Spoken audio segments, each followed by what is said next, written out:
There are many methods in multiplying multi-step numbers. Some of them are the long method, the lattice method, and the distributive property of multiplication over addition. To divide large numbers, we follow these steps: divide, multiply, subtract, bring down, and repeat or remainder. To solve an equation involving order of operations, remember the mnemonics GIMDAS, or grouping symbols, exponents, multiplication or division, and addition or subtraction. Exponential notation is the shortest way of writing repeated multiplication. The base is the number that is being multiplied repeatedly. Exponent tells us to multiply the numbers by itself, certain number of times. A prime numbers a whole number greater than 1 which has only two factors, 1, and the number itself. A composite number is a whole number with 3 or more factors. Prime factorization is one process of expressing a composite number as a product of its prime factors. Every number is divisible by 1. A number is divisible by 2 if it is even. A number is divisible by 3 if the sum of its digits is a multiple of 3. A number is divisible by 4 if its last two digits are divisible by 4. A number is divisible by 5 if its last digit is either 0 or 5.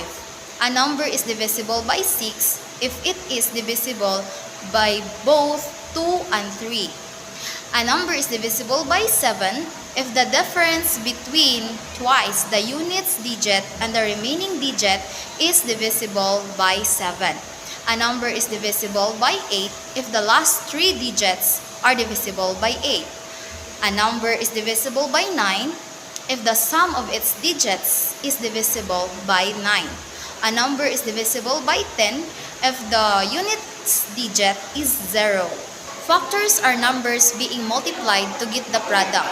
Greatest common factor, or GCF, is the biggest number that can exactly divide the given numbers. The methods of finding the GCF of two or more numbers are listing, prime factorization, continuous division, and Euclidean algorithm. Multiples are products of a given number and the natural or counting numbers. Least common multiple, or LCM, is the least number that can exactly be divided by the given numbers. The three methods of finding the LCM of two or more numbers are listing, prime factorization, and continuous division. A mixed number or a mixed fraction is composed of a whole number and fraction, while an improper fraction has a numerator which is greater than or equal to the denominator.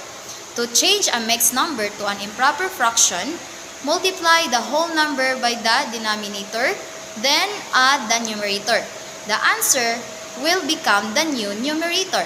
Finally, copy the same denominator. To change an improper fraction to a mixed number, divide the numerator by the denominator. The quotient will become the whole number, while the remainder will become the numerator. Lastly, copy the same denominator. To express a fraction in its lowest term or in its simplest form, we divide both the numerator and the denominator by their greatest common factor. To add dissimilar fractions, change them first to similar fractions, then add. To add mixed numbers, first, add the whole number parts. Second, change the fractional parts to like fractions. Third, add the fractional parts. And fourth, write the answer in the simplest form. To subtract the similar fractions, change them to similar fractions, then subtract the numerators and copy the common denominator. To subtract mixed numbers, first, subtract the whole numbers parts. Second, change the fractional parts to like fractions. Third, subtract the fractional part. And fourth, write the answer in the simplest form. To multiply fractions, we follow these rules. First, in multiplying a fraction by a fraction, multiply the numerators as well as the denominators and express the answer in simplest form. Second, in multiplying a fraction by a whole number, express the whole number as a fraction with a denominator of 1. Then, multiply the numerators and the denominators and express the answer in simplest form. Third, in multiplying mixed numbers, express the mixed numbers as improper fractions. Then, apply the numerators and the denominators and express the answer in simplest form. To divide fractions, we follow these steps. First, get the reciprocal of the divisor. Second, change the plus or division sign to times or multiplication sign. Third, multiply the numerators.